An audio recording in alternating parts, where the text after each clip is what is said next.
జగన్మోహన్ రెడ్డికి కావచ్చు, జగన్మోహన్ రెడ్డి పత్రిక కావచ్చు, వైసీపీ సోషల్ మీడియా కావచ్చు, నిత్యం ఫేక్ ప్రచారాలు చేసి కూటమి ప్రభుత్వం మీద బురద జల్లేయటం, తర్వాత కూటమి ప్రభుత్వం ఆ బురదను కడుక్కోవటం. అంటే వీళ్ళది ఒకటే లాజిక్, ఏమి లేదు.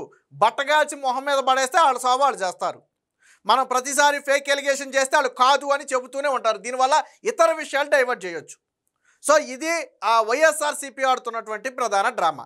ఆంధ్రప్రదేశ్లో వర్షాలు విస్తృతంగా కురిసే, ఇక్కడ దరిద్రం ఏంటో నాకు అర్థం కాదు. కానీ ఇదే వైఎస్ఆర్సీపీ అఫీషియల్లో ఇటుపక్క అమరావతి మునిగిపోయిందని వేస్తాడు. ఒకవేళ పొరపాటున వర్షాలు పడలేదనుకోండి, చంద్రబాబు నాయుడు వస్తే కరువు అని వేస్తాడు. అంటే రెండు నాలుగులు వాడయే, అయితే అటు లేకపోతే ఇటు.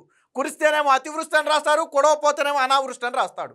అంటే ఎంత దౌర్భాగ్యమైన పరిస్థితి చూడండి. మొన్న వర్షాలకు అమరావతి మొత్తం కూడా మునిగిపోయింది, ముంపులో అమరావతి అని చెప్పి ఆర్టికల్ వేశారు. జగన్మోహన్ రెడ్డి సిగ్గుశరం ఉంటే నువ్వు 5 ఏళ్ల పాటు అదే అమరావతిలో ఉన్నావు, అదే సెక్రటరేట్లో ఉన్నావు, అదే సచివాలయానికి వెళ్ళావు, అదే హైకోర్టు నడిచింది, నీ ఇల్లు కూడా దానికి పక్కనే కట్టుకున్నావు. ఏ రోజు నీ ఇంటికి రాని నీళ్లు, అక్కడికి రాని నీళ్లు ఈరోజు ఎలా వచ్చాయి జగన్మోహన్ రెడ్డి? నాకు అర్థం కాలా. నువ్వు ఉన్నదే అమరావతిలోనే కదా, ఇప్పుడు నేను చెప్పిన భవనాలన్నీ అమరావతిలోనే కదా ఉన్నాయి. ఏ రోజు మునగలేదే. సెక్రటరేట్ నీ 5 ఏళ్ళలో ఎప్పుడు మునగలేదే, హైకోర్టు మునగలేదే, నీ క్యాంపు కార్యాలయం మునగలేదే, సీఎం క్యాంప్ కార్యాలయం మునగలేదే. మరి ఇప్పుడు ఎలా మునిగిపోయిందా జగన్మోహన్ రెడ్డి? ఎంత నీచమైన రాతలంటే ప్రతిసారి ఇది కాదు అని చెప్పుకోవాల్సిన దౌర్భాగ్య పరిస్థితి. లేకపోతే నిజమని నమ్ముతారేమో ప్రజలు. ఇంత టెక్నాలజీ పెరిగి ఇంత ఫాస్ట్ యుగంలో కూడా జగన్మోహన్ రెడ్డి తన పత్రికను అడ్డు పెట్టుకుని, సోషల్ మీడియాను అడ్డు పెట్టుకుని ఎంత నీచంగా విమర్శలు చేస్తున్నారంటే, సరే ప్రజలు నమ్ముతారా అంటే ప్రజలు నమ్మట్లేదు అనేది అయితే అర్థమవుతుంది. మన ఎన్నికల్లో ఫలితాలను బట్టి అర్థమవుతుంది. నిన్న మొన్న జరిగినటువంటి జడ్పీటీసీ ఎన్నికలు కావచ్చు, ఒక ఏడాది క్రితం జరిగినటువంటి సాధారణ ఎన్నికలు కావచ్చు, ప్రజలు జగన్మోహన్ రెడ్డి తిరస్కరించారు. బట్ అయినా ఇంకా కొంతమంది నమ్మేవాళ్ళు ఉన్నారు కదా, వాళ్ళు నమ్ముతారేమో. కాబట్టి ఇది నిజమో అబద్ధమో చెప్పాల్సిన పరిస్థితి. సో దానికి సంబంధించి నిన్న సాక్షిలో ఒక వార్త వండి వార్చారు, ఒకసారి చూద్దాం. ఇక్కడ చూడండి, వరద ముంపులో అమరావతి, కొండవీటి వాగుకు ఉప్పొంగిన వరద ప్రవాహం అని చెప్పి ఇదంతా అమరావతి. సో అమరావతి మొత్తం మునిగిపోయిందని చెప్పి ఒక ఆర్టికల్ రాశారు. మరి ఇది ఎంత తప్పుడు ఆర్టికల్ అంటే మరి ఇలాంటి వాళ్ళని ఏం చేయాలో నాకైతే అర్థం కావట్లేదు. దీనికి వీళ్ళు వైసీపీ సోషల్ మీడియాలో ఎలా ప్రచారం చేస్తారో నేను చూపిస్తా చూడండి. ఆడికి మించి వీళ్ళు ఏకంగా ఎక్కడో వరి పొలాలు తీసుకొచ్చేసి, అసలు అమరావతిలో ఎక్కడైనా సరే ఇప్పుడు పొలాలు వేసి ఉన్నాయా? అది మెట్ట ప్రాంతం కదా అది. ఈ వరి పొలాలు తీసుకొచ్చి పెట్టి దేవతల రాజధానిలో లేటెస్ట్ చిత్రాలు అని చెప్పి ఇలా వేస్తే దీనికి కామెంట్లు, షేర్లు. ఇది వైఎస్ఆర్సీపీ. సరే, దీనివల్ల వాళ్ళకి మహా అయితే సోషల్ మీడియాలో కొద్ది రీచ్ పెరగవచ్చు, ఒక రోజు 2 రోజులు సునకానందం పొందవచ్చు. అంతిమంగా ఒరిగేది ఏమీ లేదు. అసలు ఈ ఫోటోలకి అమరావతికి సంబంధమేలే, దీనికి సంబంధమేలే. ఎక్కడ ఒక్క నిర్మాణం కూడా ఏడ కనపట్లా చూడండి. మరి ఎంత నీచమైన ప్రచారం చేస్తున్నారు. దీని వాస్తవాలేంటో కళ్ళకు కట్టినట్లుగా వీడియో ఆధారాలు ఉన్నాయి, ఫోటో ఆధారాలు ఉన్నాయి, శాటిలైట్ నుంచి తీసుకున్నటువంటి చిత్రాలు ఉన్నాయి. సో వాటిని ఒకసారి చూపిస్తాను చూడండి. మరి అప్పుడు వీళ్ళు ఎలాంటి వాళ్ళని ఏం చేయాలో మీరే చెప్తారు. కానీ ఇవన్నీ కూడా గూగుల్ మ్యాప్ కెమెరాతో తీసినటువంటి ఫోటోలు ఇవి. సో డే టు టైంతో సహా పడుతుంది. ఇది 14వ తారీఖు, అంటే నిన్న ఉదయం 8:30 గంటల సమయంలో తీసినటువంటి ఫోటోలు ఇవి. సో ఇది అమరావతి కన్స్ట్రక్షన్స్ ఏరియాస్, మీకు అర్థమవుతుంది కదా. సో ఎక్కడా నీళ్ళు లేవు. పడిన వర్షానికి మామూలుగా బురద అయితే అయింది తప్ప ఎక్కడా నీళ్లు లేవు చూడండి. సో ఇది కూడా అదే, ఎక్కడా నీళ్లు లేవు చూడండి. సో ఇది కూడా అదే అమరావతి, ఇది కూడా అదే ప్లేసు. ఎవరైతే ఆ వర్కర్స్ ఉంటారో వాళ్ళు వేసుకున్నటువంటి షెడ్లు ఇవి. సో ఎక్కడ వాటర్ లేదే. ఇదిగో ఇదంతా వర్కర్స్ ఉన్నటువంటి ఏరియా. ఈ వెనకమాల అండర్ కన్స్ట్రక్షన్ జరుగుతుంది. నేను ఆ వీడియోలు కూడా చూపిస్తాను మీకు.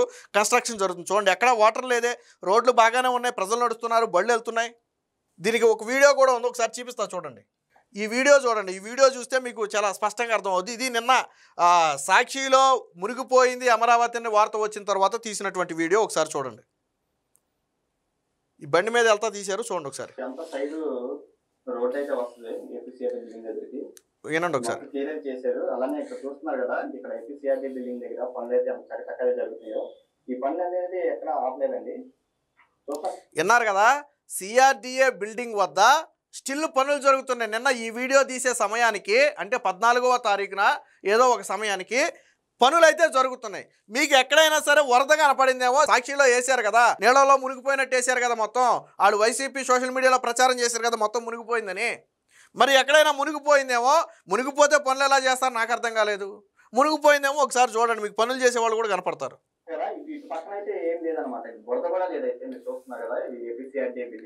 చూడండి. అలానే రేపు అయితే ఓపెనింగ్ కాబట్టి దీనికి సంబంధించి గ్రీనరీ చెట్లు ఎన్నైతే తెచ్చారో. సో ఈ వీడియో నిన్న తీసింది అనడానికి ఉదాహరణ, ఈరోజు సిఆర్డిఏ బిల్డింగ్ ఓపెనింగ్. సో దానికి సంబంధించి పనులు చకచకా జరుగుతున్నాయి. ఆ గ్రీనరీకి సంబంధించి చెట్లు కూడా తెచ్చారు. సో ఆ విషయమే ఆ వీడియోలో కూడా చెప్పింది. ఇక చూడొచ్చు మీరు ఇక్కడ చూసారు కదా, అసలు నేల చూడండి ఎంత పొడిగా ఉందో. పొడిగా అయితే ఉందో. మరి బురద నీళ్ళు కనపడమే. ఇదేంటంటే ఈ రోడ్డు ఇక్కడ వాయిస్ కొద్దిగా కట్ అయింది.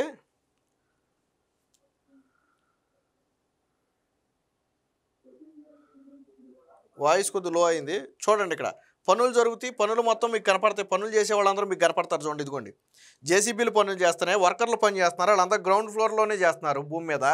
పైన ఎక్కడ పనులు చేయట్లేదు. చూడండి ఎలా జరుగుతున్నాయి పనులు. ఇప్పుడు బిల్డింగ్ వెనకమాల కూడా చూపిస్తారు చూడండి ఒకసారి.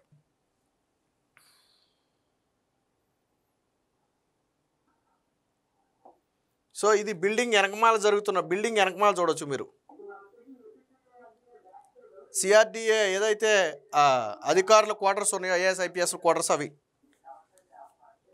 సో అంటే అక్కడ కూడా ఎక్కడ వాటర్ లేదు. మరి సాక్షిలో వేసినటువంటి వాటర్ అంతా ఎక్కడి నుంచి వచ్చింది, ఎక్కడ ఫోటో తీసుకొచ్చారు మీకు గుర్తుందో లేదో. జగన్మోహన్ రెడ్డి ముఖ్యమంత్రిగా ఉన్నప్పుడు ఒకసారి వరదలు గట్టిగా వస్తే అమరావతి మునిగిపోయిందని చెప్పి ఇతర రాష్ట్రాల్లో కొన్ని ప్రాంతాల్లో వరదల సమయంలో మునిగిపోయినటువంటి ఫోటోలు తీసుకొచ్చి అమరావతి మునిగిపోయిందని ప్రచారం చేస్తే తర్వాత ఫ్యాక్ట్ చెక్లో పెట్టి అవన్నీ ఉత్తిదేనని చెప్పి చెప్పడం జరిగింది. ఈరోజు కూడా నిన్న కూడా ఇవన్నీ ఫ్యాక్ట్ చెక్లో పెట్టి ఫ్యాక్ట్ చెక్ చేసి ఆ ఒరిజినల్స్ ఎక్కడ ఉన్నాయో అన్నీ చెప్పారు. అంటే సాక్షి నిత్యం లగిస్తే అమరావతి మీద ఎందుకింత ఏడుపు? నువ్వు అమరావతిని కాదన్నందుకే ప్రజలు 11 సీట్లు ఇచ్చి పక్కన కూర్చోబెట్టారు. మరి అప్పుడైనా బుద్ధి రావాలి కదా. ఆల్రెడీ వీళ్ళ నేతల్లో కొంతమంది ఎవరో రిలీజ్ అయ్యారు.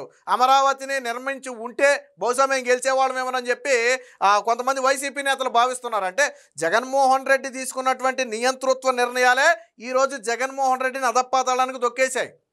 ఆ రోజు అమరావతిని రైతులు త్యాగం చేశారు. రైతులేమీ ఫ్రీగా ఇవ్వలే. అవి ఒక రకంగా రైతుల త్యాగం, అది భూములు అనేవి. రాజధాని కోసం త్యాగం చేసినటువంటి భూముల్ని జగన్మోహన్ రెడ్డి నిర్వీర్యం చేసేసాడు.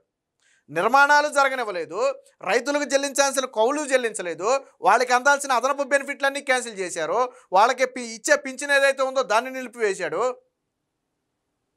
వాళ్ళ ఉసురు ఉత్తినే పోద్దా. అమరావతి రైతులు ఎంతెంత లెక్క రాష్ట్రం మొత్తం ఎంతెంత లెక్క పాదయాత్ర చేశారు అమరావతి రైతులు. ఎన్ని రోజులు 5 ఏళ్ల పాటు జగన్మోహన్ రెడ్డి 3 రాజధానులు అని అసెంబ్లీలో ప్రకటించిన రోజు మొదలుపెట్టి జగన్మోహన్ రెడ్డి గద్దె దిగే వరకు కూడా రైతులు ఉద్యమం చేశారు కదా. దేశంలో ఎక్కడైనా ఇన్ని రోజులు ఉద్యమం ఎక్కడైనా జరిగిందా? ఏ రోజైనా జగన్మోహన్ రెడ్డి అమరావతి రైతుల దగ్గరికి వెళ్ళి ఏంటమ్మా మీ కష్టం ఏంటి చెప్పండి అని ఏ రోజైనా అడిగాడా? ఒక రాష్ట్రంలో వేలాది మంది రైతులు ఉద్యమం చేస్తే స్పందించని ఏకైక ముఖ్యమంత్రి జగన్మోహన్ రెడ్డి. దాని పర్యవసానం ఎలాగుంటుందో మన ఎన్నికల్లో చూశాడు. జగన్మోహన్ రెడ్డి ఓడిపోవడానికి ఏవో పెద్ద పెద్ద రీజన్స్ ఏమో ఆలోచించక్కర్లా. ఈ రీజన్స్ చాలు. జగన్మోహన్ రెడ్డి ఎందుకు ప్రతిపక్షానికి కూడా నోచుకోలేదు అనడానికి ఇవన్నీ ఉదాహరణ. ఇంకా అమరావతి మీద విషయం చెమ్మటమే. అమరావతిలో అవినీతి అన్నారు. సుప్రీంకోర్టు, హైకోర్టు చెంపదెబ్బలు, మెట్టు దెబ్బలు కొడితే అది కూడా జగన్మోహన్ రెడ్డి ముఖ్యమంత్రి అయిన తర్వాత కొడితే మళ్ళీ ఈ రోజుకి నోరెత్తలా. మళ్ళీ ఆ సాహసం చేయలేకపోతున్నారు. కానీ అమరావతి మునిగిందని విష ప్రచారం. గతంలో ఏదో ఐఐటి మద్రాసు వాళ్ళు అమరావతి మునిగిపోతుందని ఇచ్చారు, అక్కడ భూములు బాలేదని ఇచ్చారని ఒక ఫేక్ లేఖను సృష్టించి సోషల్ మీడియాలో పెడితే మద్రాసు ఐఐటి స్పందించి అసలు మాకు దీనికి సంబంధం లేదు, మేము అక్కడికి వచ్చి ఎప్పుడూ పరీక్షలు చేయలేదని చెప్పారు. మరి ఇలాంటి నీచమైనటువంటి కుట్రలు పనేది ఎవరు? జగన్మోహన్ రెడ్డి కదా. ఈరోజు సాక్షిలో వచ్చిన ఫోటో ఎక్కడదని నేను అడుగుతున్నా. నేను లైవ్ చూపించా, లైవ్లో వెళ్ళారు, లైవ్లో డేటు మ్యాపులతో సహా ఉన్నాయి, లొకేషన్లతో సహా ఉన్నాయి, లైవ్లో చూపించాం. పనులు జరుగుతున్నాయి, వీడియోలు ఉన్నాయి, ఫోటోలు ఉన్నాయి. మరి వాళ్ళకి ఎక్కడి నుంచి వచ్చినాయి అవన్నీ? అంటే వేరొక ప్రాంతంలో ఎక్కడైనా సరే వరదో లేదో ఏదన్నా జరిగి మునిగిపోతే ఆ ఫోటోలను తీసుకొచ్చి అమరావతికి అంటగట్టాలి. ఎందుకు అమరావతి మీద విషయం చెప్పడం నేను అడుగుతున్నా. ఎందుకు అమరావతి అంటే జగన్మోహన్ రెడ్డికి కక్ష? జగన్మోహన్ రెడ్డికి రాజధాని అంటే ఎందుకంత కక్ష? అంటే దళితుల ఉండే ప్రాంతంలో రాజధాని ఉందని జగన్మోహన్ రెడ్డికి అసూయ? జగన్మోహన్ రెడ్డి రాజధాని ఎక్కడుందో తెలుసా? దళితుల ప్రాంతంలో ఉంది. రిజర్వ్ నియోజకవర్గాల్లో ఉంది రాజధాని. రిజర్వ్ నియోజకవర్గాల్లో ఉంది రాజధాని. అంటే జగన్మోహన్ రెడ్డికి దళితులంటే ఎంత చిన్న చూపు కాకపోతే నీ తాడేపల్లి పేల చుట్టూ ఉన్నటువంటి దళితులను ఆ కరకట్ట మీద మొత్తం మీద లేపేశావు. నువ్వు నీ చుట్టూ ఉన్న దళితులు మొత్తం లేపేశావు కదా. అంటే జగన్మోహన్ రెడ్డికి దళితుల వాసన పడదు, దళితుల నీడ తగలకూడదు, రాజధాని కట్టుకోకూడదు, రాష్ట్రం అభివృద్ధి చెందకూడదు. రాజధాని లేని రాష్ట్రానికి ఎవడైనా పెట్టుబడి పెడతాడా?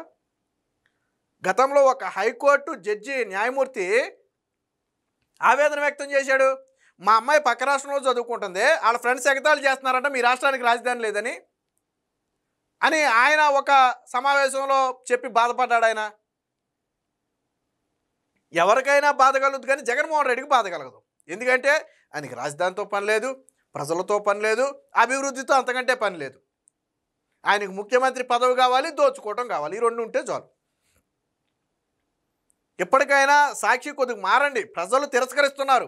అది 2024 ఎన్నికల్లో చూశారు, మొన్న జడ్పీటీసీ పులివెందుల ఒంటిమిట్ట జడ్పీటీసీ ఎన్నికల్లో చూశారు. ఇంకా నేను మారను, ఇలాగే ఉంటా, అమరావతిని కాదన్నందుకే రాష్ట్రం మొత్తం ఏకతాటి మీదకి వచ్చింది. జగన్మోహన్ రెడ్డిని తిరస్కరించారు. 3 రాజధానులను ఎలగబెట్టావా పోనేమైనా? రుషికొండ గుండు కట్టుకుని 500 కోట్లు పెట్టి ప్యాలెస్. జగన్మోహన్ రెడ్డి కక్ష ఏంటంటే ఆ ప్యాలెస్లో ఉండకుండానే ఓడిపోవటం. పాపం అంతా కట్టుకుని ప్యాలెస్లో ఉండలేకపోయాడు. అది జగన్మోహన్ రెడ్డికి మనస్తాపం, తీవ్ర మనస్తాపం. కనీసం ఒక ఏడాదో 2 ఏళ్ళు అందులో ఎంజాయ్ చేసి ఉంటే జగన్మోహన్ రెడ్డి అండ్ ఫ్యామిలీ ఏమైనా కొంచెం తృప్తి ఉండేదేమో. అప్పుడు కోర్టులో అడ్డుకుని వెళ్లకుండా. ఇది వైసీపీ చేస్తున్నటువంటి అత్యంత నీచమైన ప్రచారం. అమరావతిలో ముంపు కాలేదు. అమరావతి మీరు సోషల్ మీడియాలో వీడియోలు కూడా వస్తున్నాయి చూడండి. అమరావతి మునిగిపోయింది అంటున్నారు. ఎక్కడ మునిగిందని రోడ్ల మీద వెళ్ళే వాళ్ళని ప్రశ్నిస్తే నువ్వు నుంచుంది అమరావతిలోనే కదా, నీళ్ళు ఎక్కడ ఉన్నాయని అడుగుతున్నారు. సో ఇది వైసీపీ చేస్తున్నటువంటి విష ప్రచారం. ఎప్పటికైనా వైసీపీ ఇలాంటి విష ప్రచారాలు మానుకోకపోతే వచ్చే ఎన్నికల్లో మళ్ళీ ప్రజలు బుద్ధి చెప్పడానికి సిద్ధంగా ఉన్నారు.